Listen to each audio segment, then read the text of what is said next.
Hello friends, नमस्कार। Mechanical properties of solid के जेडबल नीट के फर्स्ट सेशन में आप सबका स्वागत है। So today we are going to discuss solid. क्या डिस्कस करने वाले हैं बच्चों आज हम? सॉलिड को। सॉलिड का मतलब क्या होता है? इसका शेप फिक्स होता है, ठीक है ना। फिक्स शेप, फिर साइज, मास एंड वॉल्यूम, उन सबको मतलब कि ये जो प्रॉपर्टी होती है उसे हम क्या बोलते हैं? सॉलिड। फॉर एग्जांपल ले लो, कोई वायर है, कोई डिस्क है, कोई क्यूब जैसा है, इन सबको हम क्या बोलते हैं? सॉलिड बोलते हैं, ठीक है ना। ये सब किसके एग्जांपल है? सॉलिड के एग्जांपल है, ठीक है। सॉलिड के बारे में थोड़ा सा तो आपने पहले से पढ़ ही लिया है, ठीक है, कि उसके बीच में इंटरमोलिक्यूल बीच के डिस्टेंस का क्या होता है, वो बहुत कम होता है। वो सब आपने डिस्कस कर लिया है। इस चैप्टर स्पेशली जेडबल नीट के सेशन में हम ये डिस्कस करने वाले हैं कि अगर इसके ऊपर कोई फोर्स लगाया जाए जिसकी वजह से इसका शेप चेंज हो, तो शेप चेंज होने से इसमें क्या होता है और वो सब हम डिस्कस करेंगे, ठीक है।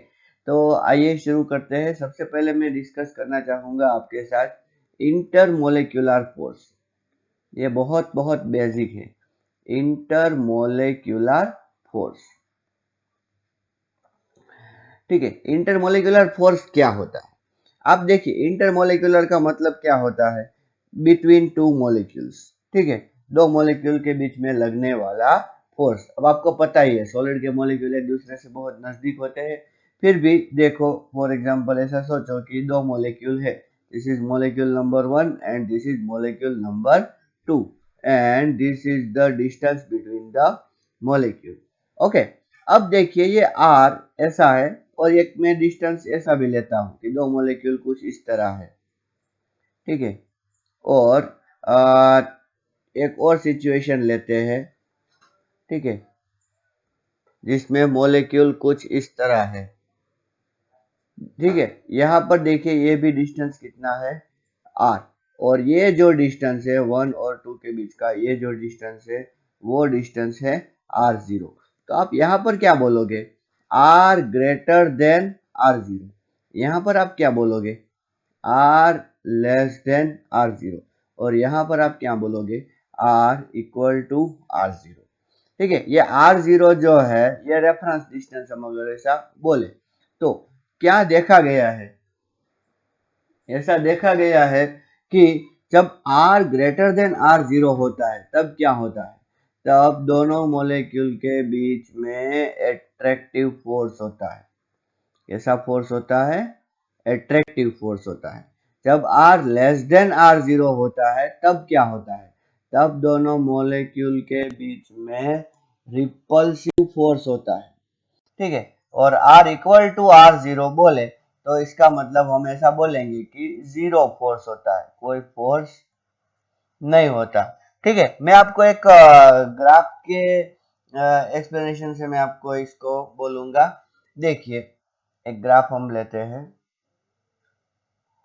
और हाँ, ये ग्राफ कहाँ से आया? क्वांटम मैकेनिक्स से, ठीक है। वो हमें डिटेल में नहीं डिस्कस करना है कि क्वांटम मैकेनिक्स से किस तरह आया, सिर्फ उसका रिजल्ट ही हमें स्टडी करना है। ग्राफ कुछ इस तरह है, ठीक। अभी देखिए, ये जो डिस्टेंस है, मैं आपको डिस्टेंस दिखाता हूँ, अच्छी तरीके से देखना बच्चों, ये बहुत बहुत बेसिक कंसेप्ट है, तो अच्छी तरीके से देखना। ये जो डिस्टेंस है इतना, ठीक है। सॉरी, मैंने यहाँ पर ड्रॉ करना है मुझे, पहले मैं ग्राफ ड्रॉ कर देता हूँ।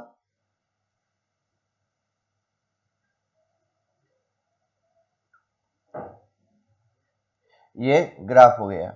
अभी इस पॉइंट से ये आर क्या है? This is the distance between two molecules, okay. Consecutive molecule भी आप बोल सकते हो, ओके। अब ये जो डिस्टेंस है, ये डिस्टेंस है R0। तो देखिए, ये जो फोर्स है, ये फोर्स कैसा है? पॉजिटिव, ग्रेटर देन जीरो है। ये फोर्स कैसा है? नेगेटिव। ग्रेटर देन जीरो का मतलब होता है रिपल्सिव फोर्स। कैसा फोर्स होता है? रिपल्सिव फोर्स, ठीक है, ये आप कैसे याद रख पाओगे? तो बच्चों प्रोटॉन प्रोटॉन एक दूसरे को रिपेल करते हैं कि नहीं, लाइक चार्ज होते हैं, उसका मल्टीप्लिकेशन कीजिए पॉजिटिव आएगा। इलेक्ट्रॉन इलेक्ट्रॉन भी एक दूसरे को रिपेल करते हैं, उसका मल्टीप्लिकेशन कीजिए पॉजिटिव आएगा। अभी इलेक्ट्रॉन और प्रोटॉन का देखें तो वो दोनों एक दूसरे को अट्रैक्ट करते हैं, ठीक है ना। वो तो मैंने आपको याद रखने के लिए ही मैंने आपको ऐसी टिप दी है, ठीक है। ये F<0 है तो ये कैसा फोर्स होगा? एट्रैक्टिव फोर्स, ठीक है। लेकिन ये जो फोर्स है यहाँ पर अगर हम देखें तो ये फोर्स मिनिमम फोर्स है। कैसा फोर्स है? मिनिमम फोर्स है, ठीक है, ओके। और यहाँ पर जो हम बात करें मिनिमम एट्रैक्टिव, ऐसा हम बोल सकते हैं, सॉरी ये मैक्सिमम एट्रैक्टिव है नेगेटिव में, ठीक है। और यहाँ तक आते आते ये फोर्स कितना हो गया? जीरो फोर्स हो गया। कैसा फोर्स हो गया? जीरो फोर्स हो गया। अच्छा, अब मैं एक और डायग्राम यहाँ पर ड्रॉ करना चाहूंगा, पोटेंशियल एनर्जी की डायग्राम, पोटेंशियल एनर्जी का ग्राफ यहाँ पर ड्रॉ करना चाहूंगा। देखिए पोटेंशियल एनर्जी का ग्राफ कुछ इस तरह है, वो भी किससे आया है? क्वांटम मैकेनिक्स से, ठीक है। ये U है और ये ग्राफ भी कुछ इस तरह ही दिखता है। अभी ये जो है ये पॉइंट, इसको हम क्या बोलेंगे? U minimum. क्या बोलेंगे बच्चों? हम U मिनिमम, ठीक है। और U मिनिमम पर ये जो डिस्टेंस बनेगा, इतना डिस्टेंस, ये डिस्टेंस क्या बनेगा? R0। बच्चों ये कैसे पता चला? तो देखिए हमारे पास फोर्स का फॉर्मूला क्या है? F = -du/dr।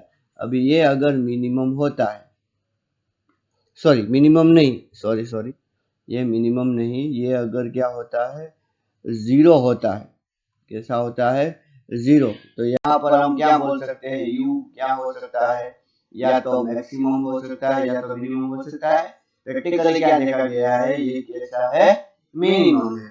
बच्चों मिनिमम जब पोटेंशियल एनर्जी होगी तब क्या होगा? मॉलिक्यूल स्टेबल होगी। When potential energy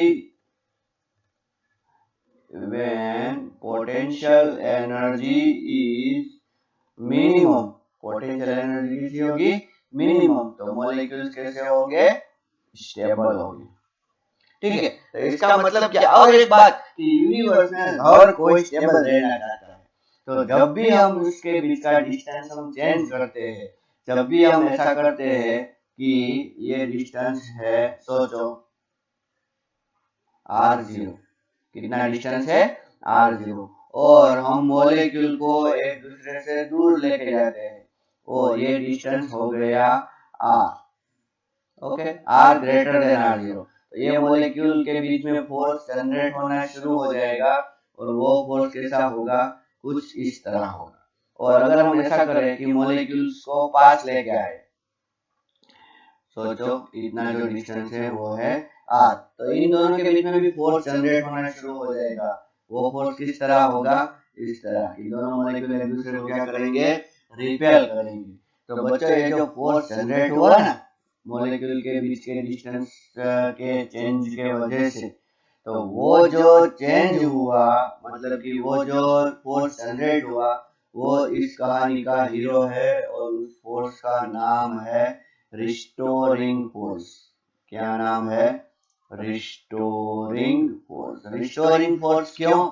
क्योंकि वो सभी मॉलिक्यूल को अपनी ओरिजिनल जगह पे लाना चाहता है, ठीक है। अब ये डिपेंड करता है कि बॉडी किस टाइप की होती है। सबसे पहले देखिए एक बात करें, डिफॉर्मिंग फोर्स। रिस्टोरिंग फोर्स आपको पता चल गया है। अब मैं क्या बोलता हूँ?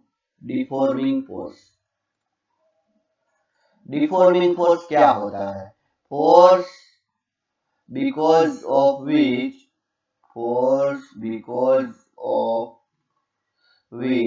body gets deformed. Body gets deformed. Deform का मतलब कि उसका शेप चेंज हो जाए, ठीक है ना। तो उसको क्या बोलते हैं? डिफॉर्मिंग फोर्स, ठीक है। डिफॉर्म शेप चेंज हो जाता है इसलिए, ठीक है। तो उसको क्या बोलेंगे हम? Deforming force, okay. और रिस्टोरिंग फोर्स किसको बोलेंगे? अभी हमने थोड़ी देर पहले डिस्कस किया रिस्टोरिंग फोर्स। तो force because of which body gets its original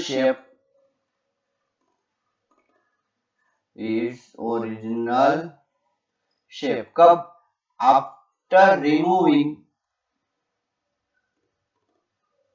after removing deforming force।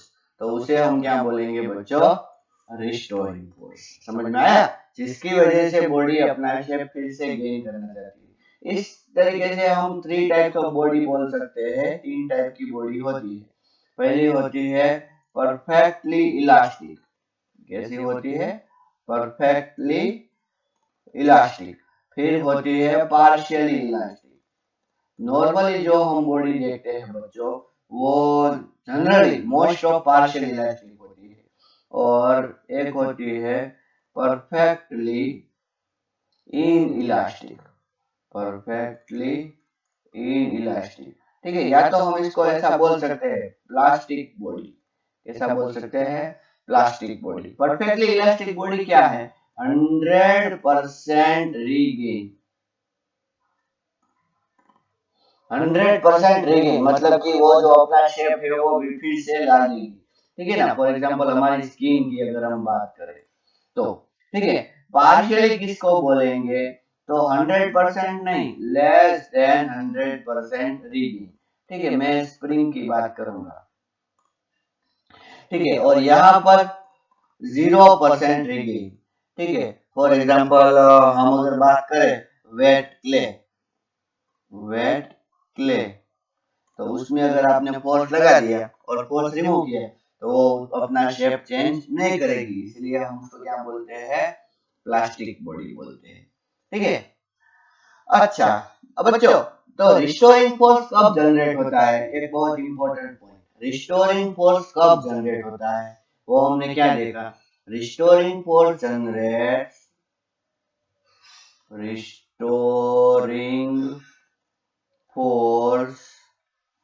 generates only when shape of body gets changed। ठीक है ना? शेप मतलब कि उसमें लेंथ भी हो सकती है, वॉल्यूम भी हो सकता है। ठीक है, तो ऐसा जब होगा तब क्या जनरेट होगा? रिस्टोरिंग फोर्स जनरेट होगा। अगर ऐसा नहीं हुआ तो नहीं होगा। बच्चों एक ऐसी बॉडी होती है, कौन सी मैं बोलूं? रिजिड बॉडी आपको बोलता हूँ। रिजिड बॉडी जो है उसमें क्या है? ठीक है, कितना भी आप फोर्स लगा दो, नो चेंज इन शेप। कहने का मतलब दो मॉलिक्यूल के बीच में डिस्टेंस जो है वो चेंज होगा ही नहीं, कभी भी नहीं होगा। तो इससे हमें क्या पता चलता है? No restoring force. इसमें रिस्टोरिंग फोर्स जनरेट नहीं होगा। या तो अगर हम ऐसा बोले एफ रिस्टोरिंग, इसमें कितना होगा? 0। किस बॉडी में? रिजिड बॉडी में। लेकिन सॉलिड बॉडी अगर बात करें, सॉलिड जो हम डिस्कस करने वाले चैप्टर में, उसमें चेंज हो सकता है उसके शेप में।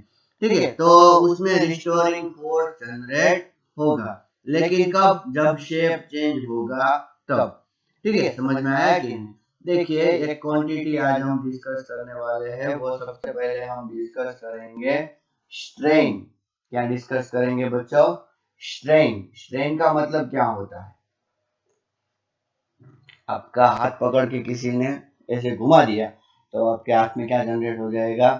स्ट्रेन जनरेट हो जाएगा। स्ट्रेन का मतलब होता है चेंज इन शेप। एक रेशियो है, change in shape upon original shape. Change in shape upon original shape, इसको क्या बोलते हैं बच्चों? स्ट्रेन बोलते हैं। स्ट्रेन 3 टाइप्स की होती है। 3 टाइप्स। पहला लॉन्गिट्यूडनल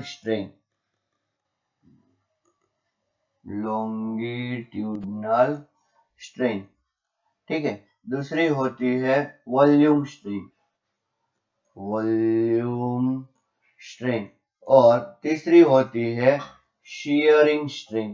कैसी होती है बच्चों? Shearing strain.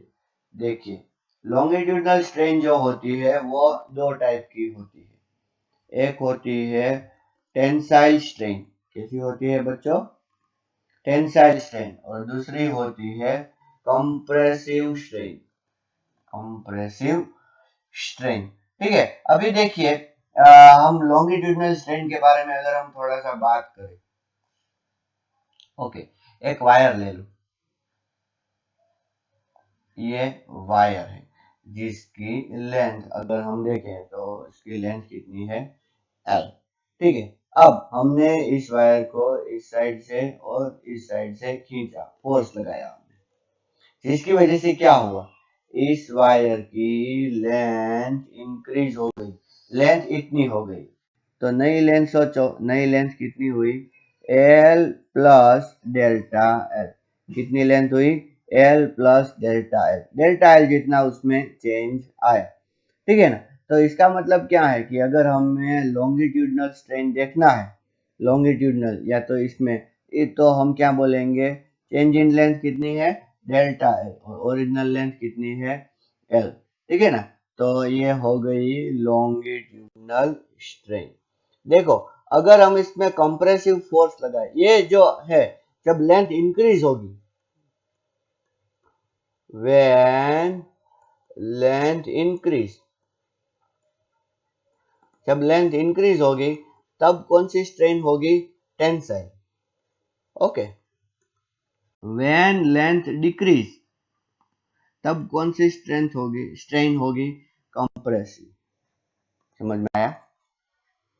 जब आप कंप्रेसिव फोर्स लगाते हो, ऐसा ऐसा अगर आप फोर्स लगाओगे तो लेंथ जो है वो डिक्रीज हो जाएगी। सोचो कि नई लेंथ कितनी हो गई, तो हम इसको L माइनस डेल्टा एल बोलेंगे। तो यहाँ पर भी डेल्टा एल बाई एल। अब देखो, ये क्या है कि आप एक वायर लो स्टील का और एक वायर लो रबर का। ठीक है ना? तो क्या होगा? चेंज होगा ना? मतलब दोनों में स्ट्रेन सेम आएगी?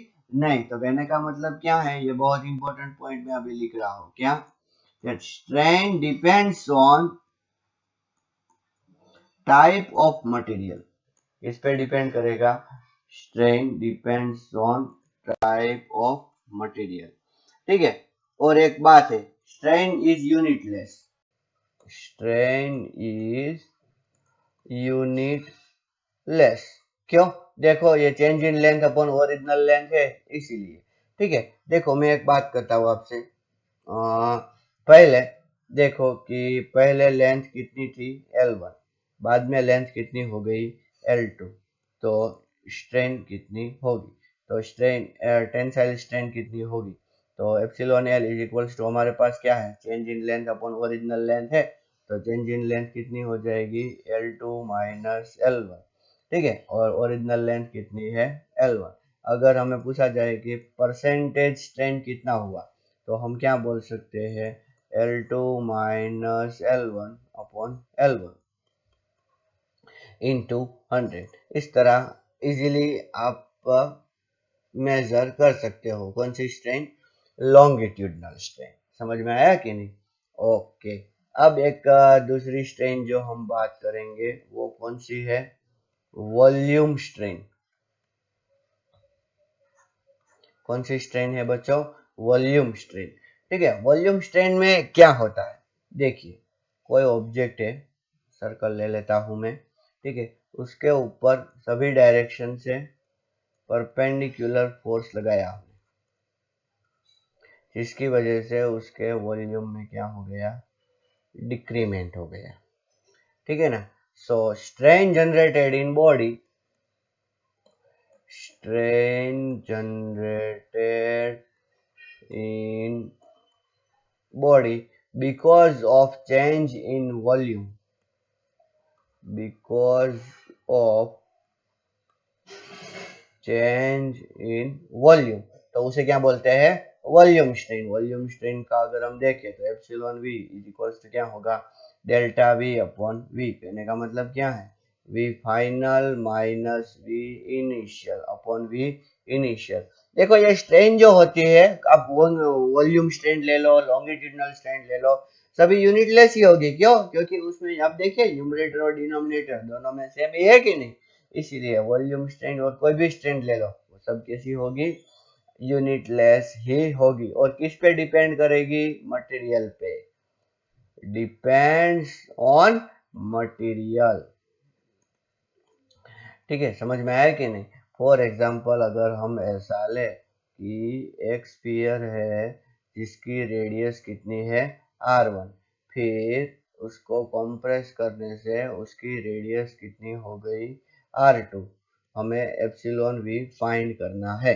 ठीक है ना, तो हम क्या करेंगे, हमारे पास क्या है, v final minus v initial upon v initial, तो यहाँ पर क्या आएगा 4/3 π r2³ minus 4/3 π r1³ upon 4/3 π r1³। तो 4/3 π 4/3 π 4/3 π कैंसिल हो गया, and what we get answer r2³ minus r1³ divided by r1³। समझ में आया कि नहीं आपको? So easily in this way we can find out the strain. एक बात और भी है बच्चों, देखिए वॉल्यूम का फॉर्मूला है 4/3 π r³। ठीक है, फॉर स्मॉल चेंज हम क्या लिख सकते हैं, dv upon v is equals to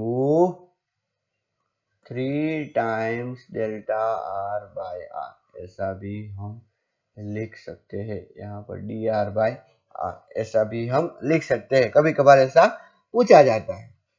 okay, तो ये हमने डिस्कशन किया किसके बारे में, वॉल्यूम स्ट्रेन के बारे में। अब तीसरी जो स्ट्रेन है वो है शीयरिंग स्ट्रेन। कैसी स्ट्रेन है बच्चों? Shearing strain. शीयरिंग स्ट्रेन में क्या होता है, कोई बॉडी है, ठीक है, उसको यहाँ से फोर्स लगा दिया तो उसके शेप, और ये क्या है, ये फिक्स है, ये सपोर्ट कैसा है, फिक्स है, और यहाँ से हमने फोर्स लगाया। तो सोचो कि पहले ए बी सी डी ऐसा था, लेकिन अब यहाँ आ गया ए डैश बी डैश, ठीक है, थोड़ा आगे चला गया तो इसकी लेंथ में चेंज नहीं आया, इसके वॉल्यूम में चेंज नहीं आया, लेकिन उसके शेप में चेंज आया। कितना? थीटा जितना। ठीक है, सोचो कि ये डिस्टेंस कितना है, एक्स ले लो या कुछ भी ले लो, आप वाई भी ले सकते हो। ठीक है, मैं यहाँ पर एच लेता हूँ, इसको क्या लेता हूँ मैं, एच। और कितना आगे गया, सोचो एक्स, तो थीटा, थीटा ही होगी क्या, शीयरिंग स्ट्रेन। और फॉर स्मॉल एंगल हम थीटा इज इक्वल्स टू क्या लेते हैं, टेन थीटा लेते हैं कि नहीं। सो what will be the shearing strain, that will be x upon H. ठीक, ओके, और देखो ये भी लेंथ है और ये भी लेंथ है, तो शीयरिंग स्ट्रेन भी क्या है, यूनिटलेस है, और ये भी किस पे डिपेंड करेगी, मटेरियल पे डिपेंड करेगी। समझ में आया कि नहीं? ओके, तो आज हमने डिस्कस क्या किया, स्ट्रेन। अब डिस्कस, सॉरी, अभी हमने क्या डिस्कस किया, स्ट्रेन, और अब हम डिस्कस करेंगे स्ट्रेस।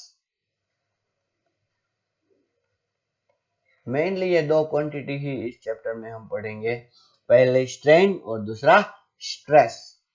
स्ट्रेस क्या होता है, stress is restoring force, restoring force upon area.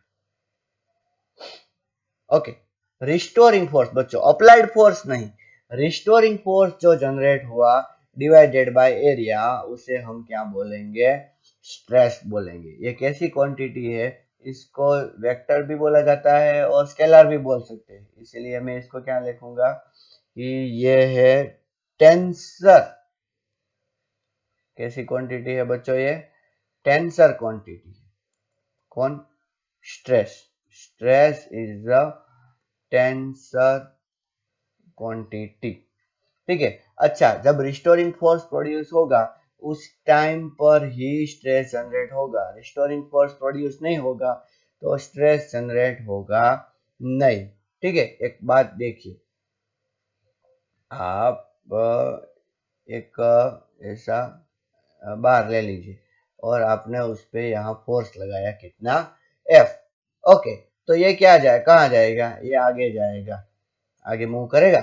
Okay, if it is ask what is the restoring force, then what will be the answer, 0 newton. क्यों? क्योंकि रिस्टोरिंग फोर्स कब प्रोड्यूस होता है, जब दो मॉलिक्यूल के बीच का डिस्टेंस चेंज होता है तब। ये फोर्स, ए फोर्स आगे गया तो ये पार्टिकल ए जितना डिस्टेंस आगे गया, ए, तो ये जो लास्ट वाला पार्टिकल है वो भी ए जितने आगे जाएगा, मतलब कि इन दोनों के बीच का डिस्टेंस है वो चेंज होने वाला नहीं है। ठीक है ना, तो यहाँ पर रिस्टोरिंग फोर्स जनरेट नहीं हुआ, इसलिए हम क्या बोलेंगे, स्ट्रेस भी जनरेट नहीं होगा।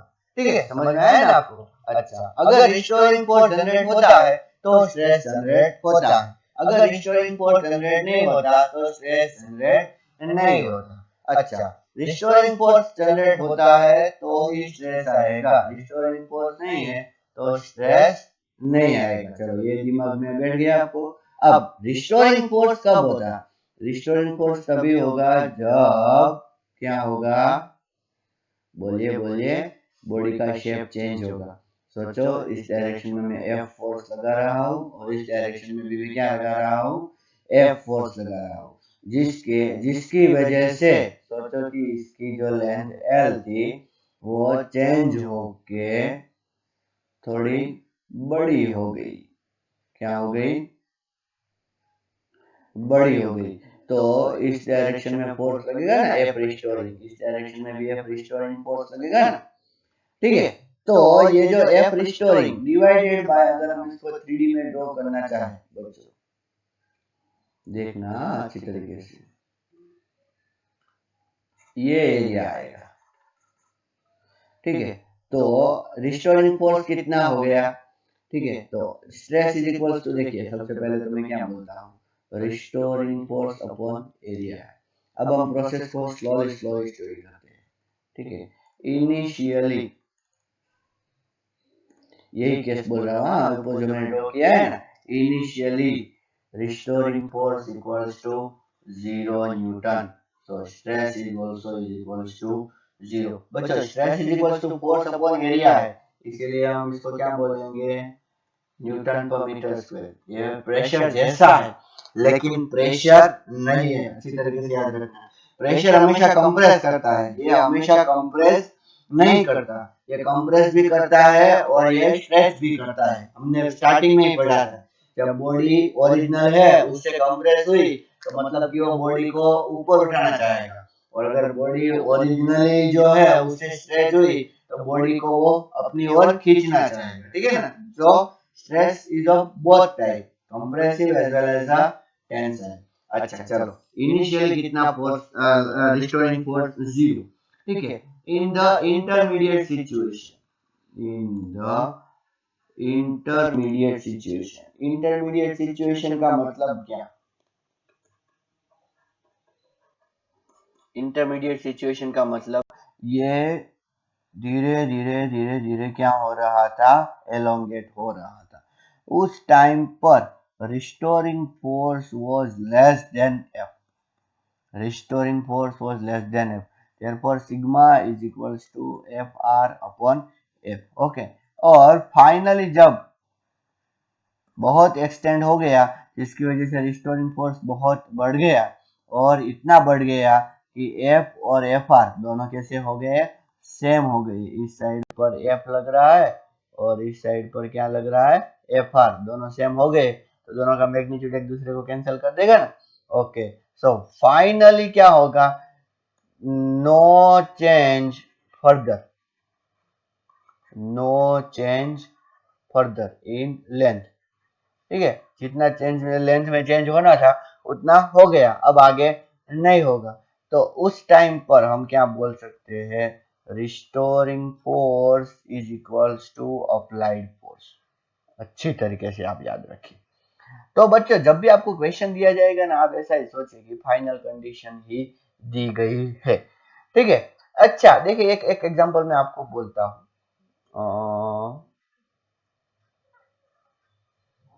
ये है ऐसा, ठीक, यहाँ पर फोर्स लगाया 10 न्यूटन। कितना फोर्स? 10 न्यूटन। ठीक है। और यहाँ पे भी फोर्स कितना लगाया? 10 न्यूटन। और ये एरिया है 2 meter square. Uniform cross section है, मतलब कि कहाँ पर भी आप ले लो आपको एरिया कितना मिलेगा? 2 मीटर स्क्वायर। ठीक है। आपको क्या फाइंड करने को बोला? Sigma. So sigma is equals to what? So it is very simple, 10/2। So what is the answer? 5 newton per metre square. ठीक है, समझ में आया कि नहीं? बहुत इजी है। लेकिन अगर ऐसी सिचुएशन है बच्चों, देखो मैं इसी डायग्राम में ड्रॉ करूंगा कि क्या अगर दूसरी सिचुएशन में आपको पूछा जाए तो आप क्या आंसर दोगे? दूसरी सिचुएशन कैसी है? यहाँ पर तो 10 न्यूटन ही है, लेकिन यहाँ पर 5 न्यूटन नहीं बोलूंगा, सॉरी, मैं यहाँ पे बोलूंगा 2 न्यूटन। कितना बोलूंगा? 2 न्यूटन। अब आपको पूछा है what is the stress, then what will be the answer. चलो मैं आपको ऑप्शन देता हूँ। ऑप्शन है 10/2, ठीक है, न्यूटन/मीटर स्क्वायर। फिर दूसरा देता हूँ 2/2 न्यूटन/मीटर स्क्वायर। सी 8/2 न्यूटन/मीटर स्क्वायर। ठीक। और चौथा है 12/2 न्यूटन/मीटर स्क्वायर। ठीक है। सबसे पहले आप अपनी ओर से सोचिए, ठीक है, पॉज करके सोचिए क्या हो सकता है, क्या हो सकता है। ओके, देखिए आप बोलोगे सर ये 10 न्यूटन है, ये 2 न्यूटन है, तो 10 - 2 करो 8 आएगा। और क्रॉस सेक्शन कितना है? 2, तो 10 - 2 = 8। तो ये, but this is the wrong answer, ये नहीं होगा। देखो जब ये 10 न्यूटन लगाएगा, ये 2 न्यूटन लगाएगा, तो इसमें इस 10 में क्या है? ऐसा है कि नहीं? ऐसा हम बोल सकते हैं 10 = 2 + 8। तो इस 2 न्यूटन और इस 2 न्यूटन की वजह से बॉडी क्या हो गई? पहले मॉलिक्यूल यहाँ पर थे, लेकिन उस 2 न्यूटन की वजह से उन दोनों के बीच में थोड़ा सा डिस्टेंस में क्या आ गया? चेंज आ गया। इतना वो क्या हो गए, उनके बीच में डिस्टेंस इतना एक दूसरे से दूर हो गए। लेकिन क्या इस 8 न्यूटन की वजह से क्या वो दूर हुए? नहीं, इस 8 न्यूटन की वजह से वो दूर नहीं हुए। इस 8 न्यूटन की वजह से तो क्या होगा? पूरा बॉडी एक्सेलरेट हुआ। इस पे अगर हम बात करें कि नेट फोर्स कितना लगेगा, तो डायरेक्टली 10 - 8 नहीं, 10 - 2 = 8 न्यूटन आप बोलोगे, ठीक है ना? तो ये तो नेट फोर्स है बच्चों, इससे तो वो क्या करेगा? एक्सेलरेट करेगा। ठीक है। लेकिन यहाँ पर दो पार्टिकल के बीच में जो डिस्टेंस चेंज हुआ, ठीक है, 2 न्यूटन तक चेंज होगा, उसके बाद में चेंज नहीं होगा। ठीक है। ठीक है। अगर मैं यहाँ पर 3 न्यूटन लेता हूँ तो 3 न्यूटन तक चेंज होगा, उसके बाद में चेंज नहीं होगा। इसीलिए क्या होगा कि जिसकी वजह से चेंज हुआ, तो इतना रिस्टोरिंग फोर्स, या तो जो स्मॉल फोर्स है उतना ही रिस्टोरिंग फोर्स यहाँ पर जनरेट हुआ। तो रिस्टोरिंग फोर्स कितना जनरेट हुआ बच्चों? यहाँ पर 2 न्यूटन जितना जनरेट हुआ, जिसकी वजह से अगर हमको पूछा जाए so what will be the answer? 2/2 newton per metre square. So what is the answer? 1 newton per metre square. ठीक है, समझ में आया कि नहीं? हमें ये देखना है कि किसकी वजह से स्ट्रेच हुआ, और ठीक है, और कितना रिस्टोरिंग फोर्स प्रोड्यूस हुआ। उस 8 न्यूटन की वजह से तो स्ट्रेच नहीं हुआ, इसकी वजह से हम क्या बोलेंगे कि 8 न्यूटन की वजह से तो कोई स्ट्रेच प्रोड्यूस हुआ ही नहीं, तो इतना तो रिस्टोरिंग फोर्स आएगा ही नहीं। ठीक है, तो ये स्ट्रेस का हमने देखा। स्ट्रेस के भी 3 टाइप होते हैं बच्चों, वो हमने जो देखा उसमें पहला होता है क्या? लॉन्गिट्यूडनल स्ट्रेस, दूसरा होता है वॉल्यूम स्ट्रेस और तीसरा होता है शीयरिंग स्ट्रेस। ठीक है, इन तीनों में फॉर्मूला स्ट्रेस का सेम ही है, क्या? Restoring force upon area. Longitudinal stress में क्या होता है? Change in length. ठीक है, इसमें क्या होता है? Change in volume. ठीक है, और इसमें क्या होता है? Change in shape. समझ में आया कि नहीं? अच्छा, ये चेंज इन वॉल्यूम जो हुआ, ठीक है, इसको हम क्या बोलेंगे? वॉल्यूमेट्रिक स्ट्रेस बोलेंगे। इसको हम एक दूसरे नाम से भी जानते हैं बच्चों। कौन से नाम से? प्रेशर के नाम से। ठीक है, तो हमने क्या डिस्कस किया? 3 types of strain and 3 types of stress. ठीक है, एक ग्राफ में यहाँ पर ड्रॉ कर रहा हूं। ठीक है, देखिए ये ग्राफ देखिए क्या कैसा है। ग्राफ कुछ इस तरह दिखेगा।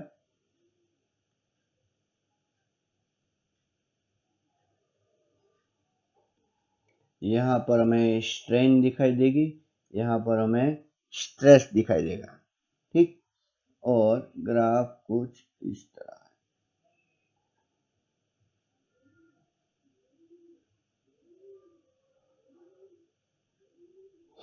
है। इस पॉइंट का नाम मैं लेता हूँ ओ, इस पॉइंट का नाम लेता हूँ ए, इसका बी, इसका सी, इसका डी और इसका ई।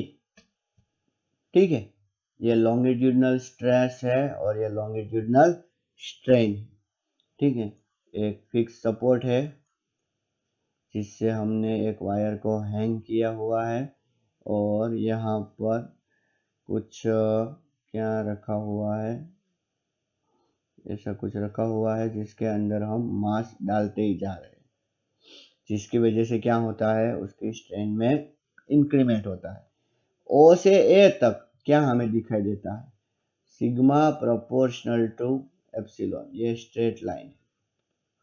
अगर आप ए पर लाने तक इतना जनरेट हो गया स्ट्रेन और आप सारा मास अगर आप बाहर निकाल दोगे तो ये वापिस उसी जगह आएगा, मतलब कि ओरिजिनल लेंथ ए तक ही ऐसा होगा।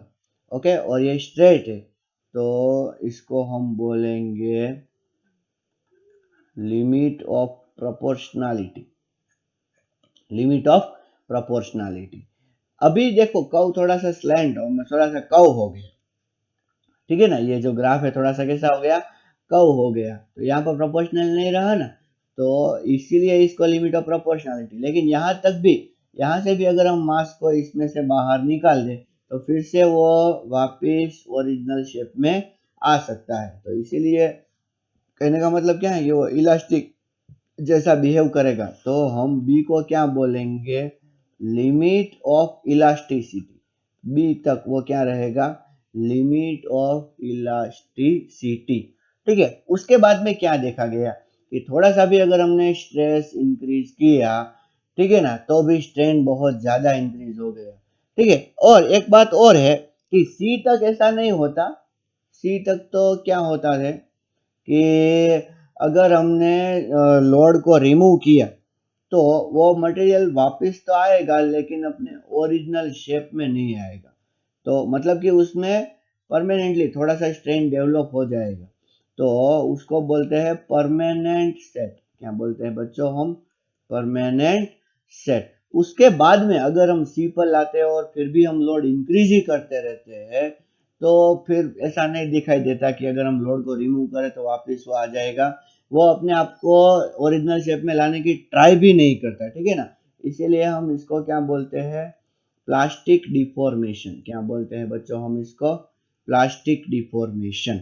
ठीक है, डी तक आते आते मतलब कि उसमें सारी रेजिस्ट करने की ताकत जो है वो खत्म हो जाती है और यहाँ पर थोड़ा थोड़ा शीयरिंग स्ट्रेन भी जनरेट होना शुरू हो जाता है। Shearing strain start generating. ठीक है, पहले कौन सा स्ट्रेन जनरेट होता था? लॉन्गिट्यूडनल। लेकिन अब क्या है कि ये जो वायर है, सोचो कि ये इतना वायर है, ठीक है, पहले उसकी लेंथ ही इंक्रीज हो रही थी, बाद में मोलेक्यूल एक दूसरे के ऊपर इतना हो गया, एक दूसरे के ऊपर स्लाइड करना शुरू हो गए, जिसकी वजह से कौन सा स्ट्रेन जनरेट हो गया, शियरिंग स्ट्रेन। और ई पर आते तक, आते आते ई पर आते आते वो क्या हो गया, फ्रैक्चर हो गया, वायर टूट गया, इतना ज्यादा हमने लोड भर दिया कि वायर क्या हो गया, टूट गया। ठीक है, समझ में आया कि नहीं? आपके कोर्स में मेनली ये जो ओ से ए तक है वही। ठीक, ओके, अगर समझ में नहीं आया तो एक बार फिर से रिवाइंड करके देखिए। अच्छा, अगर ये जो लास्ट वाला जो ग्राफ है, कौन सा बच्चों, इस ग्राफ का बहुत इंपॉर्टेंट है, ये सीडी जो, सॉरी, सी, ये सी से ई तक वाला जो ग्राफ है, अगर ये बहुत लॉन्ग है, सीई, अगर ये ग्राफ हमें बहुत कैसा मिलता है, लॉन्ग, तो उस मटेरियल को बोला जाएगा डक्टाइल मटेरियल, लाइक गोल्ड, मतलब कि हम उसको हैमर करके बहुत बड़ा कर सकते हैं।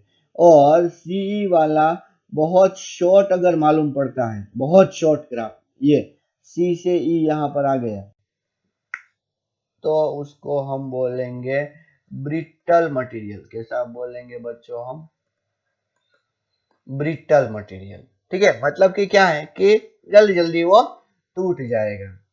ठीक है, मैंने आपको क्या बोला कि हमें स्टार्टिंग का ही देखना है, क्या, कि सिग्मा प्रोपोर्शनल टू एप्सिलॉन, लेकिन ये किसके लिए, फॉर स्मॉल डिफॉर्मेशन, किसके लिए बच्चों, for small deformation.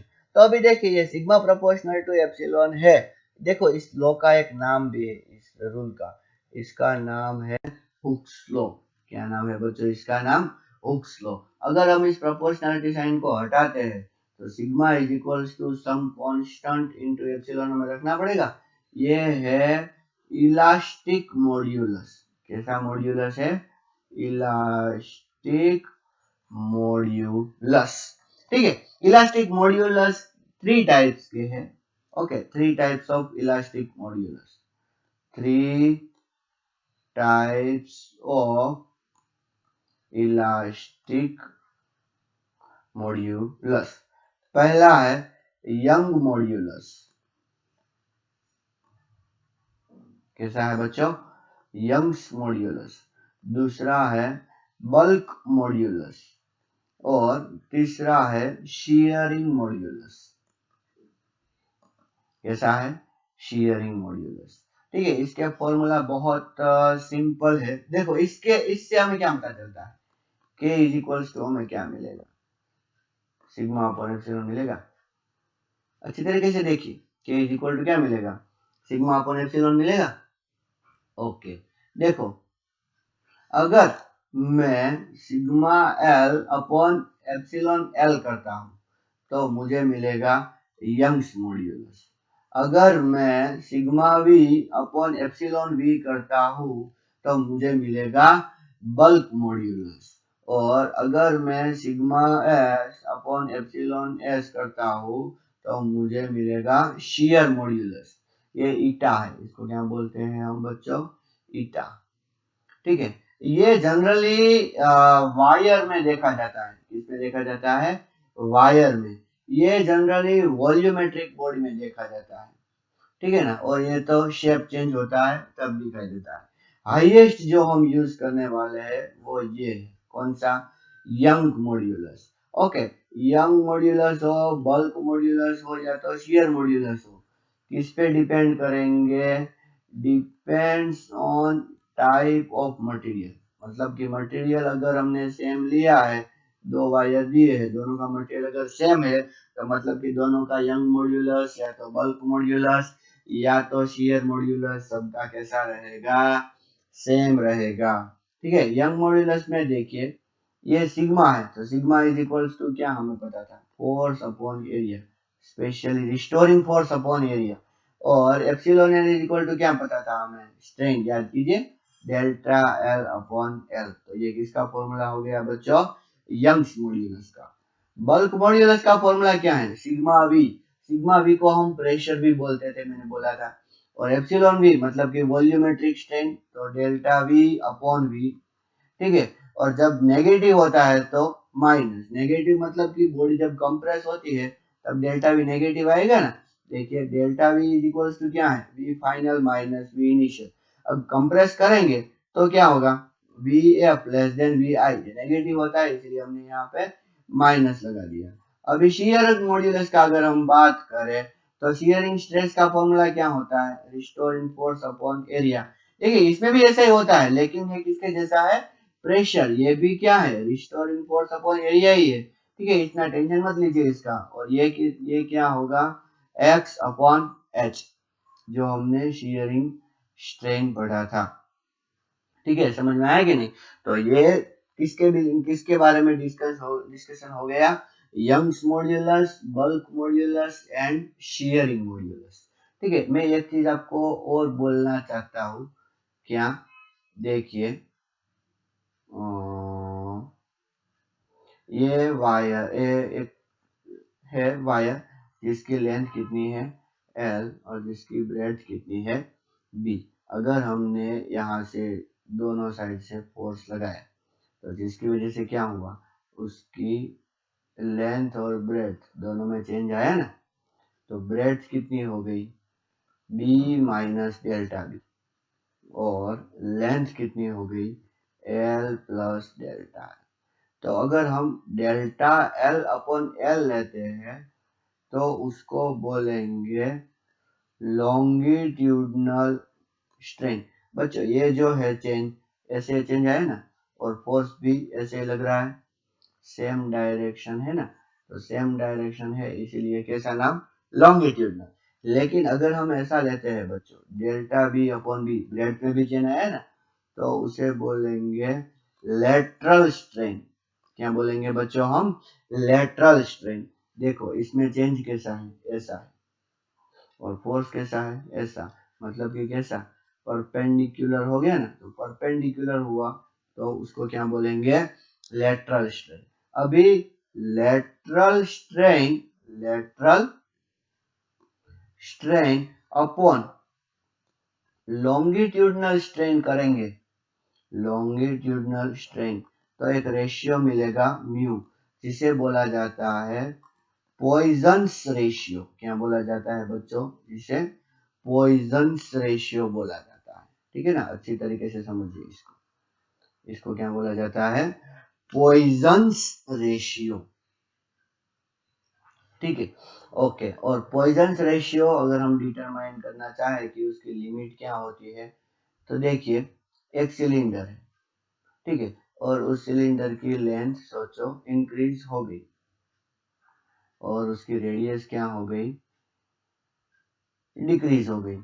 So what will be the mu, mu will be, हमने क्या देखा था, लेटरल स्ट्रेन, ये जो है ये हो गया r माइनस डेल्टा आर, और ये हो गया L प्लस डेल्टा L। तो ये लेटरल स्ट्रेन होगी ना, क्यों, क्योंकि हमने इस ऐसे फोर्स लगाया है। सो हम क्या लिखेंगे, minus delta R upon R, और यहाँ पर क्या लिखेंगे, डेल्टा L अपॉन L। तो हम क्या लिख सकते हैं, mu delta L upon L is equals to minus delta R upon R लिख सकते हैं। अभी देखिए V इज इक्वल्स टू क्या है, पाई आर स्क्वायर L। तो हम क्या लिख सकते हैं, delta V upon V is equals to 2 delta R upon R plus delta L upon L। ठीक, अब ये डेल्टा R अपॉन R क्या हुआ, minus mu delta L upon L ऐसा हुआ, plus delta L upon L। क्यों, देखिए ये डेल्टा R अपॉन R, ये यहाँ ये माइनस साइन है वो यहाँ चली गई। ठीक है, so what we can right,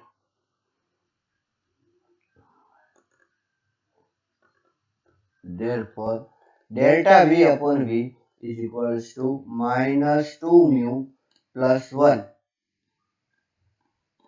delta L upon L। ये कैसा है, पॉजिटिव, ये भी कैसा है, positive.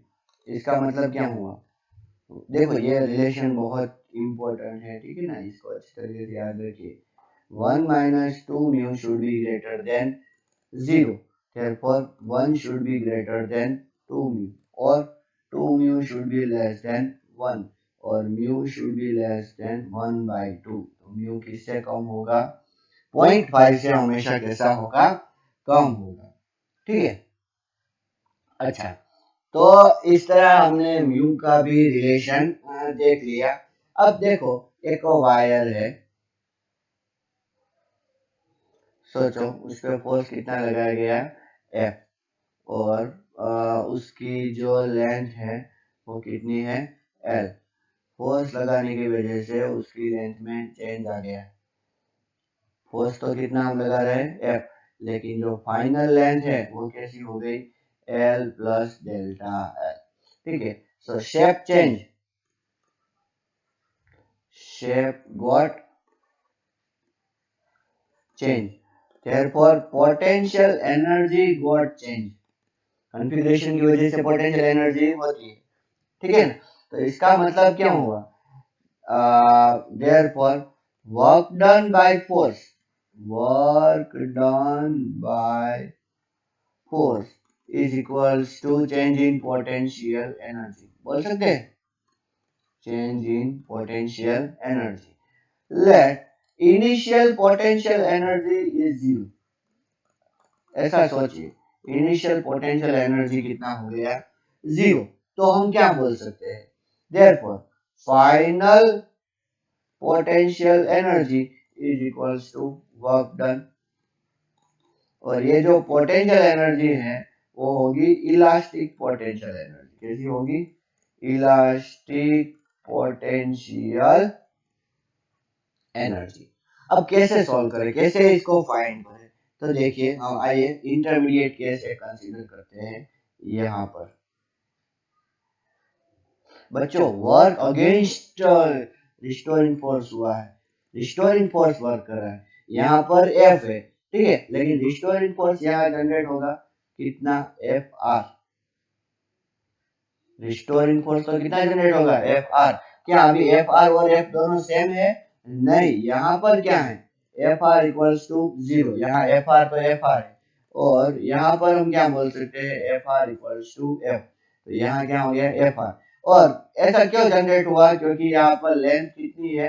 L plus x, x जितनी इंक्रीमेंट होगी। ठीक है। अब देखिए हमारे पास यंग्स मॉड्यूलस का फॉर्मूला है।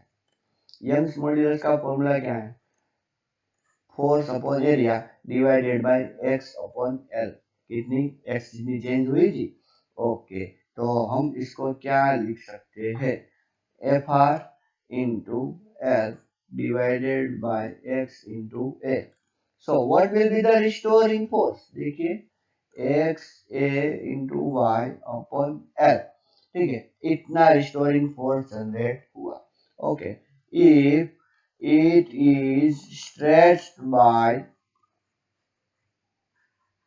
further stretch ds, तो कितना वर्क होगा? तो very simple, F D x जितना वर्क होगा, sorry F R D x जितना रिस्टोरिंग फोर्स। तो चलो ए वाई अपॉन एल इन एक्स डी एक्स। तो टोटल वर्क डन कितना होगा? That will be integration of the dw। Okay, तो अगर हम इसका इंटीग्रेशन करें, ए वाई अपॉन एल बाहर रहेगा, एक्स डी एक्स। एक्स पहले कितना? 0 और फाइनली कितना इंक्रीज हो गया? डेल्टा एल जितना। एक्स क्या है? चेंज इन द लेंथ है बच्चों, इसी तरीके से याद रखिए। सो ए वाई अपॉन एल, अब ये एक्स है, इसका इंटीग्रेशन अगर हम करें तो क्या आएगा? X square by 2। कहाँ से कहाँ तक? 0 से डेल्टा एल। ठीक है, तो ये हो गया टोटल वर्क। तो अगर हम इसको रिप्लेस करें तो A Y upon 2 L into delta L whole square minus 0 square. ठीक है, पहले अपर लिमिट बाद में लोअर लिमिट।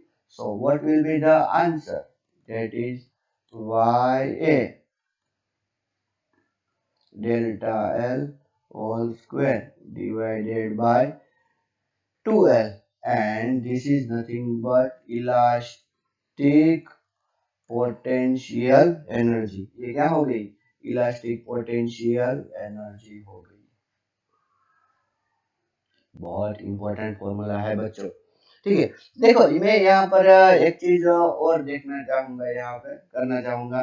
अभी देखिए कि ये पूरी बॉडी में हो गई ना स्टोर, तो एनर्जी पर यूनिट वॉल्यूम अगर हम देखें, एनर्जी पर यूनिट वॉल्यूम मतलब कि रो, तो क्या होगा, वर्क डन अपॉन वॉल्यूम होगा। आइए सॉल्व करें, कितना हमें आंसर मिलता है देखते हैं।